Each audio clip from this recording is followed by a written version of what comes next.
There she is, the classic American grandmother. Humble, jolly, smiling. An absolute treat to be around. In a way, she's the quintessential picture of the old-timey matriarch, hosting family dinners and holiday gatherings, ripped straight out of a Norman Rockwell. Unfortunately, like all things, looks can be deceiving, and in this case, very deceiving.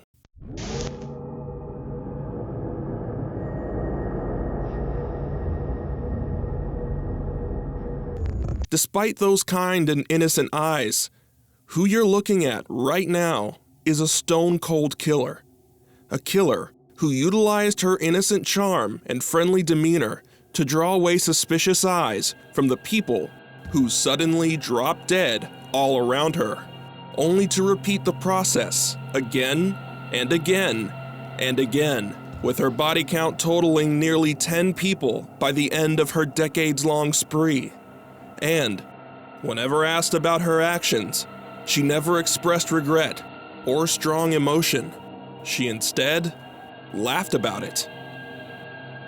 November 4th, 1905, Louisa Lou Hazel and James Franklin Hazel welcomed their second eldest child, Nancy, dubbed Nannie, in Blue Mountain, Alabama. She would be one of 5 children between the couple, and unfortunately for Nannie and her siblings, she was subjected to frequent abuse by her strict and controlling father, James, who seemed to, quite literally, hold a full grip on his kids' lives, especially his daughters. For one, she had no social life whatsoever, forcibly held in isolation and made to work on the family farm, which limited her access from school, resulting in failing grades, effectively dashing any hopes of further education and any interaction with children her own age. As if James Hazel couldn't push the envelope any further, he forbade his daughters from wearing makeup or any clothing he deemed pretty, all in the name of protecting them from predatory men. Tragically, even with their safety in mind, Nannie was sexually assaulted by one of their neighbors at the age of 7, traumatizing her and ultimately putting the blame on her father for not protecting her. Although Nannie's early childhood suspended her in a years-long limbo, she did have an escape of sorts: romance magazines. Magazines owned by her mother, Louisa Lou. Now, unlike her husband, James, Louisa was never described as being anywhere near close to the personality of her husband. In fact, apparently she hated him for the same reasons Nannie did. And when Nannie read through her mother's magazines, she used the stories to cultivate a pitch-perfect image of the future in her mind. Perhaps someday a fine young man would sweep her off her feet and take her away from this place and finally be free of the abuse. It isn't outlandish to think that her mental state would be affected so negatively with years of neglect, coupled by a pipe dream that seemed so far out of reach. In a way, she would get what she wanted in the future, and then some. But it's hardly comparable to what she read in those magazines. When she was 7 years old, Nannie and her family were taking a train to southern Alabama to meet some relatives. Sometime along the ride, the locomotive made a stop so abrupt that it caused young Nannie to lunge forward in her seat and hit her head on a metal bar that was attached to the seat in front of her. It would be this particular injury she attributed to her actions much later in life. According to Nannie's own statement, she suffered a series of headaches, blackouts, and sudden bouts of depression because of the accident. When she was 16, Nannie had been working at a linen factory in Anniston, Alabama, where she'd eventually meet co-worker Charlie Braggs. At some point, they became a couple, and after a period of 4 or 5 months, she was ready to tie the knot with him. She sought her father's approval, and with his blessing, Nannie and Charlie were wed, ushering in a positive new chapter, especially for the new bride, considering all she's dealt with so far. Now, as controlling as James Hazel was, it was surprising for him to approve his daughter's request, especially for how quick the marriage was. But it's speculated that for financial reasons, he was more than willing to let Nannie move out and on with her life. Now Nannie brags she moved in with Charlie at his house, where his mother lived as well. It seemed like she escaped to greener pastures, but very early on, there was a problem. Charlie's mother very quickly proved to be not all that much different than Nannie's father, James Hazel. Supposedly, her new mother-in-law shared qualities that bore an eerie resemblance to him, constantly nagging, purposefully taking up Charlie's attention, and most of all, controlling. This resulted in a frustrating anger that slowly rose over time in the back of Nannie's mind. In the meantime, Nannie and Charlie Braggs would go on to have 4 daughters between 1923 and 1927. Eldest daughter Melvina, middle daughters Gertrude and Zelma, and youngest Florine. But before the decade was over, the marriage between Nannie and Charlie started to disintegrate. At some point, both husband and wife started suspecting possible infidelity of one another, and the pair would regularly fight, with Nannie claiming that he regularly abused her. Both had turned heavily to alcohol, as well as Nannie picking up an ever-increasing cigarette addiction. Charlie would go missing for days on end, and compounded with the dynamic of Charlie's mother increasing her rage, everything boiled over, exceptionally. One fateful morning in 1927, Charlie prepared to leave for work, as Nannie prepared breakfast for the 2 middle children, Gertrude and Zelma. Before he walked out the door, those children seemed to be crying for some reason. It's worth noting they'd be alone with their mom that day. Then, shortly after the girls ate their breakfast, they each began to convulse violently, a clear and sudden reaction to something, and after a few hours, they were dead. The aftermath of this tragedy concluded that the girls had died of food poisoning. Nannie seemed clueless about the entire thing and could not produce any explanation as to what had exactly happened. It was just breakfast, like any other day. Charlie, though, wasn't buying her cluelessness. No, Nannie was spiteful, agitated, and willing to express her rage by any means necessary. As if he needed more confirmation, rumor has it that he received an anonymous warning not to eat anything that his wife made from now on. Charlie Braggs did one better. He took his eldest daughter, Melvina, and fled the house with her, leaving behind Florine, their youngest daughter.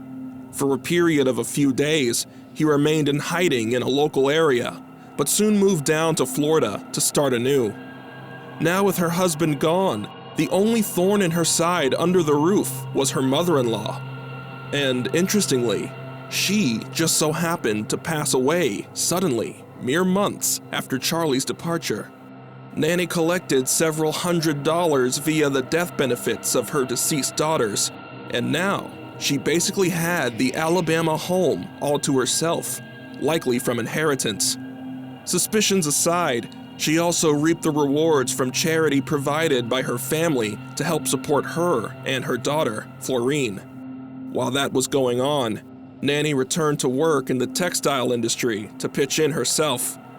Then, suddenly, in the summer of 1928, Charlie Braggs returned to Nannie's doorstep with Melvina, as well as a divorcee and a child of her own.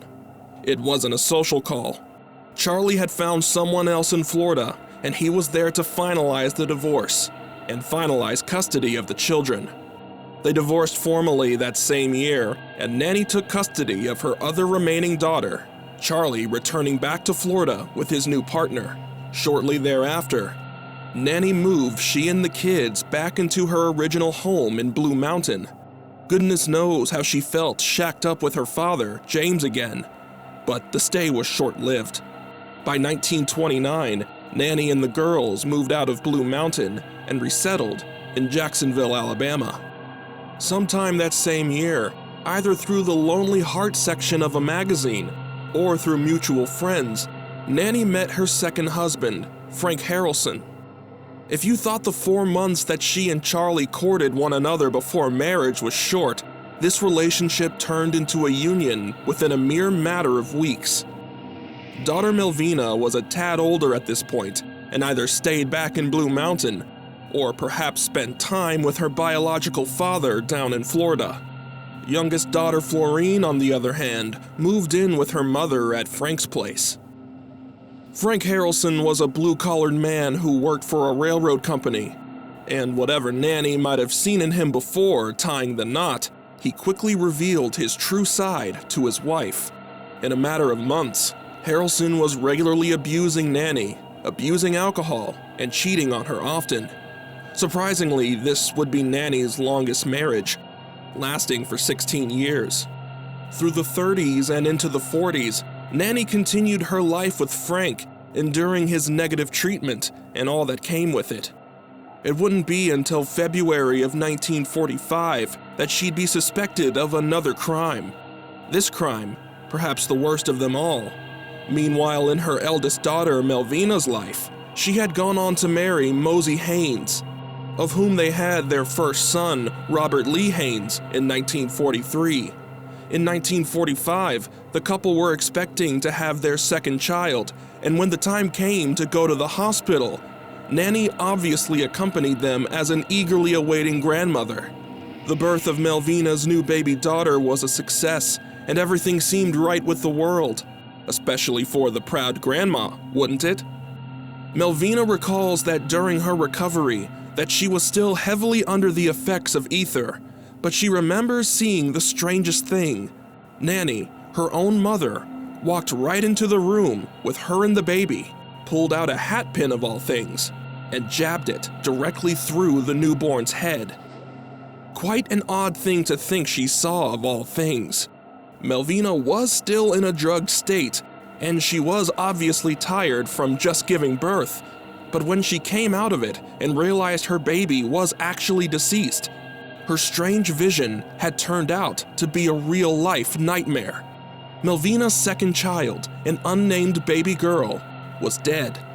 Mosey Haynes and even little sister Florine confirmed that they indeed saw Nannie enter the room with said hatpin, later declaring the baby dead before doctors could even assess the scene. At the end of the day, doctors couldn't accurately determine the cause of death, writing it off as a stillbirth or another similar condition. No autopsy was performed, leading some to believe that Nannie may have concealed the puncture wound somehow. While everyone else was grieving and utterly confused, Nannie kept an unusually calm demeanor throughout the ordeal, and suspicions aside, none of this seemed to warrant an open accusation towards her. The fallout of this trauma caused irreparable damage to Mosey and Melvina's marriage, of which we'll hear of later. In the meantime, Nannie collected a small sum of money from the baby's insurance policy. July 1945, Melvina visits her father, Charlie Braggs, in Florida and leaves her son, 2-year-old Robert Lee Haynes, in the care of Nannie while she's gone. Tragically, only 5 months after losing her baby, Robert Lee mysteriously died whilst under the care of his own grandmother. Listed as asphyxia, Nannie claimed that little Robert suddenly choked on food and passed away. As if this couldn't look any more suspicious, she collected yet another life insurance payout from Robert almost immediately after his death. Nannie was without grief, nor did she try to fake it. For Melvina, there was simply no denying it at this point. Her mother obviously did something to both of her children, but there just wasn't enough proof. The mother-daughter relationship soured to the point of no return. Obviously reeling from both her recent losses, Melvina and her husband, Mosey Haynes, began fighting, drifting apart. There was one instance where Melvina started dating a soldier on the side, which happened to bring out a particularly violent side of Nannie, vehemently condemning her daughter's infidelity to her husband, verbally demeaning Melvina, and even beating her in retaliation, a trait hauntingly reminiscent of her father, James Hazel. In the end, it's unknown if Melvina and Mosey Haynes ever formally divorced from the affair, or if she and the soldier ever ran off together. Melvina disappears from the records after 1945, and no more details are provided for Mosey, beyond the fact that he still resided in Alabama. Before the year was out, daughter Florine moved out to live on her own, leaving Nannie and second husband Frank Harrelson alone with one another. He never changed his ways, subjecting his wife to frequent beatings, once notably hitting her in the teeth with a whiskey bottle, and cheating openly, sometimes bringing his mistress home in front of her face. Enduring more than 15 years of this madness, Nannie's breaking point was on a particular evening in late 1945. Frank came home after spending a night of merriment with friends who just returned from deployment. When he came home, he was violently drunk and belligerent, during which he attacked and raped Nannie. This was the last straw. Sometime that very next day, Frank suffered a very sudden and agonizing death, which caused him to vomit blood. Nannie held off on calling for help for a while, just to make sure he was good and dead. See, Frank was bound to go for the bottle like he always did, so Nannie took it upon herself to spike his moonshine with a decent amount of rat poison or arsenic. It did the trick, and authorities were none the wiser. Officially, for the time being, Frank Harrelson died of acute alcohol poisoning, and, with more money in her pocket, she packed her bags and moved elsewhere, to North Carolina. By 1936, the new widow settled down in Lexington, North Carolina, where she immediately got back to work, looking through the Lonely Hearts section of newspapers again. This time, she landed on a man named Arlie Lanning, and this would prove to be Nannie's shortest courtship by far. After just 72 hours of knowing each other, the couple were wed and living together. The cycle had reset, yet again. From what we know about Arlie, he also exhibited the same patterns as Frank Harrelson did, a recent divorcee. Lanning had a reputation of being a womanizer and an alcoholic. The relationship was anything but genuine, and it would be Nannie taking long stays of absence from their home more often than the husband. They separated often, but the marriage itself lasted about 7 years. June 1950. Nannie comes to visit her youngest sister, Dovey Hazel Weaver, married to John Weaver. She arrives unexpectedly to their home for a reason records seem a bit scarce for. She stayed with her sister at the home while John was away at work, and suddenly, Dovey suffered a stroke. It left her bedridden for a course of 3 days, and suddenly, she just passed away. When Nannie called the doctor, they ruled her death as, quote, complications from a stroke.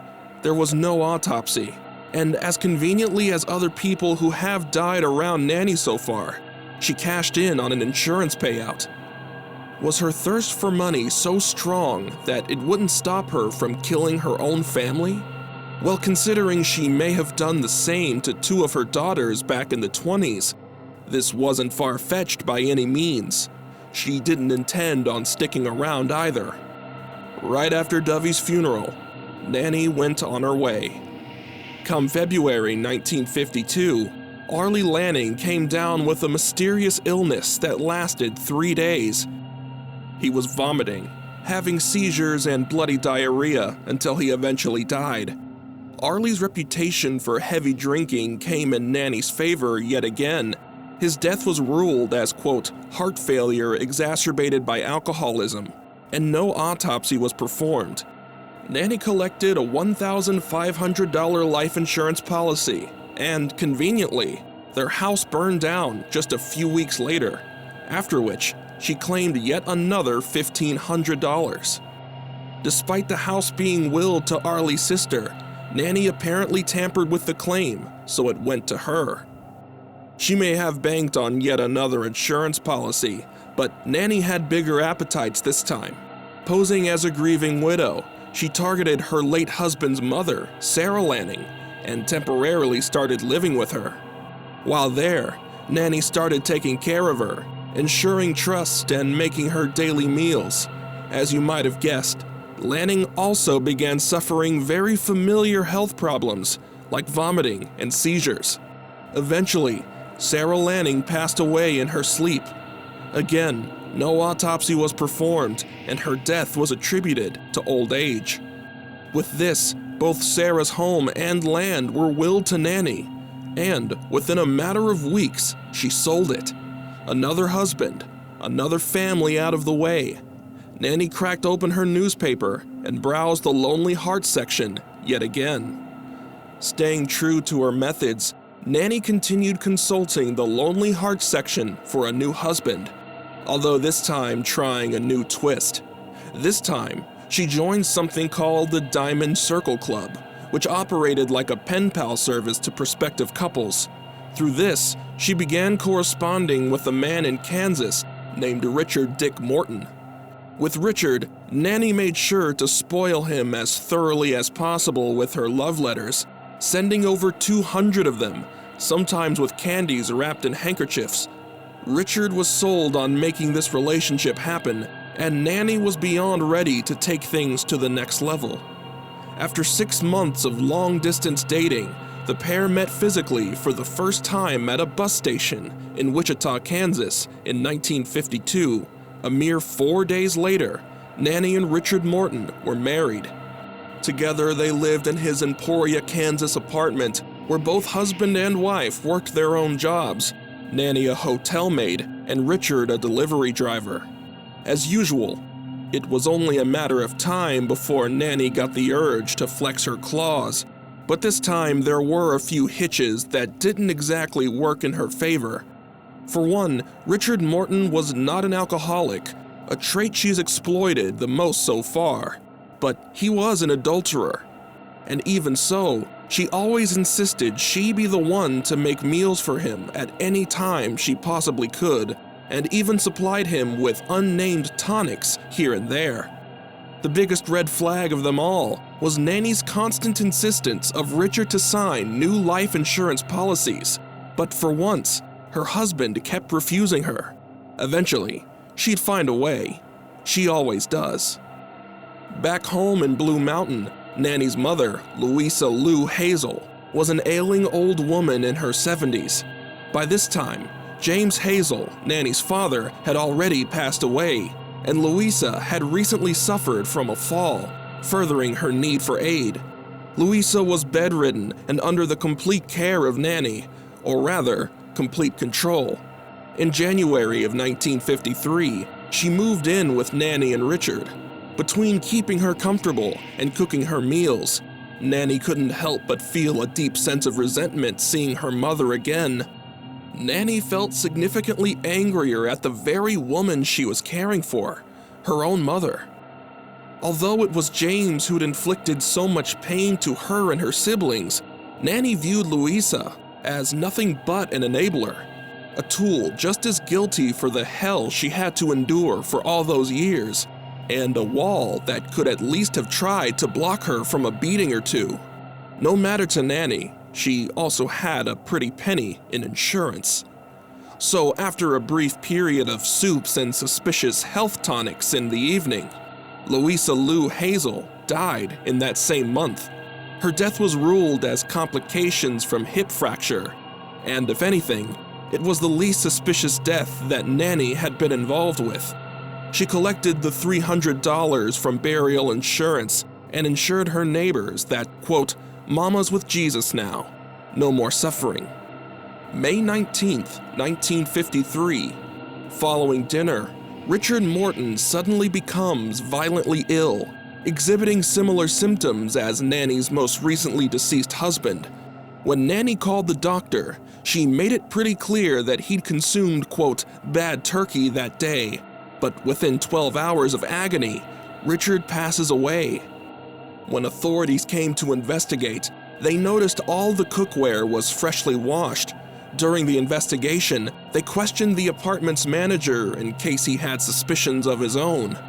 There wasn't much, but he did notice that ant poison had gone missing from the complex's basement.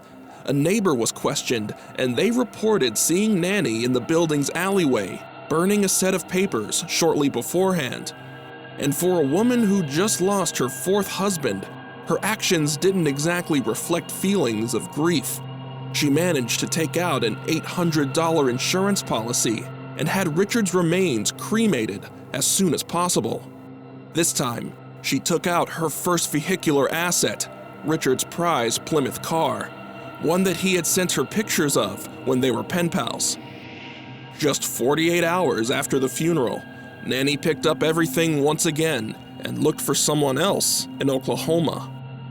Nannie's fifth and final husband was a man named Samuel Doss, and as expected at this point, she forged a relationship with him via the Lonely Heart section, this time via the Tulsa Tribune. They'd been messaging one another for a period of a few months before physically meeting for the first time on September 2nd, 1954, and got married only 5 days later on September 7th. Together, they lived in Samuel's bungalow, 2127 East 50th Street, where Nannie spent her time keeping up the home while Samuel carried out his own job out of the house. Now, in terms of Nannie's relationships at this point, this marriage had a couple of missing ingredients. For one, Samuel Doss was no alcoholic, abuser, or cheater. In fact, she became annoyed simply with his straight-laced lifestyle. To Nannie's disappointment, Samuel forbade the consumption of any media that wasn't purposeful or educational. That meant hardly any TV, and especially those romance magazines she liked so much. Perhaps he had a point when it came to the TV argument. Nannie exhibited strange behavior when she watched certain shows, especially the violent ones. Reportedly, she'd get a real kick out of darker programs that depicted any sort of violence, finding them so funny that she'd just sit there, giggling. The enforcement of these rules caused the pair to fight, and it reached a point where Nannie up and left the house out of protest. If Samuel wanted her to return, he would have to put her name on his bank account. He relented. Now with this access, Nannie took out 2 life insurance policies on Samuel, naming herself as the beneficiary. And you can guess what she planned to do next. All of this mere weeks into their marriage. Soon after, Samuel came down with severe stomach pains after his wife served him prune cake that left him incapacitated and hospitalized for a month. And following this agonizing stay, Doss returned home only to get sick yet again in December after consuming a thermos of coffee that Nannie made for him. Shortly thereafter, Samuel Doss, Nannie's 5th husband, had died. Per her usual methods, Nannie planned to wrap things up rather quickly by tidying things up around the house and call the doctor to provide her own theories. She called it, quote, pediomain poisoning, suggesting he'd eaten something bad and requested that his body be cremated as soon as possible. This time, though, Samuel's physician wasn't about to let the process go by so quickly. He'd already had his suspicions about Nannie and planned to get answers himself. The physician convinced her to have doctors perform an autopsy on Samuel in order to get to the bottom of this mysterious illness, potentially helping others in the future. As far as we know, she was never asked this question before. If she wanted to keep up the facade of a grieving widow, it served her best to agree to the autopsy, risks attached. So she did. This would be Nannie Doss's downfall. It wouldn't take long for doctors to get to the bottom of Samuel's quote-unquote strange illness. He had already shown classic signs of arsenic poisoning, fingernail discoloration, and unusually quick decomposition of the corpse, including traces found in his hair, which indicated he'd been dosed with the stuff over a long period of time. The final result? Samuel Doss had enough arsenic in his system to kill a horse. This was deliberate, and they knew who did it. October 1954. The recently widowed Nannie Doss is sitting at home watching the Liberace show when the police come to her door. Nannie was arrested for murder, and they knew it wasn't her first. Evidence around her house didn't do her any favors either. Inside were 7 active life insurance policies, 3 empty cans of ant poison, and even a list containing the death dates of each of her husbands. Back at the police station, Nannie was interrogated for her actions. She must have never imagined herself in this scenario before, because after 9 hours, she gave up trying to deny it. But if the police wanted the whole truth, she needed them to fulfill one request: to let her keep a romance magazine. She fulfilled her end of the deal, confessing to the murders of 4 husbands, her own mother and sister, her grandson, and her mother-in-law. She wasn't remorseful when she recounted each of their deaths. In fact, Nannie laughed at it all. She found it hilarious.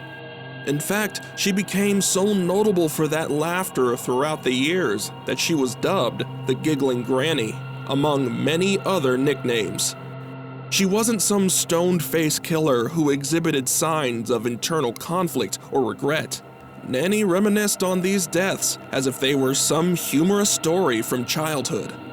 You'll even notice that in most of the pictures that you'll find of her, she's grinning from ear to ear. Why did she carry out these heartless and calculated crimes for so long? Well, according to Nannie, it was that terrible head injury she received when she was on that train so many decades ago as a kid. The headaches, bouts of depression, and the rest of her side effects simply never went away. She never attributed love to the bond between 2 people, rather exploiting that union to get closer to her love of money, something that she quoted as calling the real romance in life.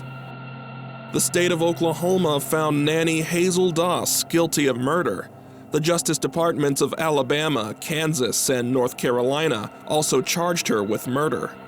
This Black Widow killer continued to defy the expectations of how a guilty murderer would act when facing prison. She in fact liked the idea of going behind bars. She was only tried in the state of Oklahoma, but her fate had been sealed. Nannie was given life in prison and faced the possibility of the electric chair, potentially making her the first female in Oklahoma history to face the death penalty. However, 2 years later, a judge declared Nannie insane in order to dodge the negative precedent of executing a female inmate. She lived out the rest of her days in the McAllister prison in Oklahoma, where her morbid way of laughing about her victims continued to spread more and more. As her stay behind bars continued, though, Nannie lamented the fact that she'd have to be there for the rest of her days, complaining how she wished the state had gone through with the death penalty so she could be done with it. Nannie also didn't like the fact that her prison jobs were limited to just laundry duty. She really wanted to work in the kitchen. On June 2, 1965, the 10th anniversary of her incarceration, Nannie Hazel Doss died of leukemia at 59 years old. She's buried at Oak Hill Memorial Park.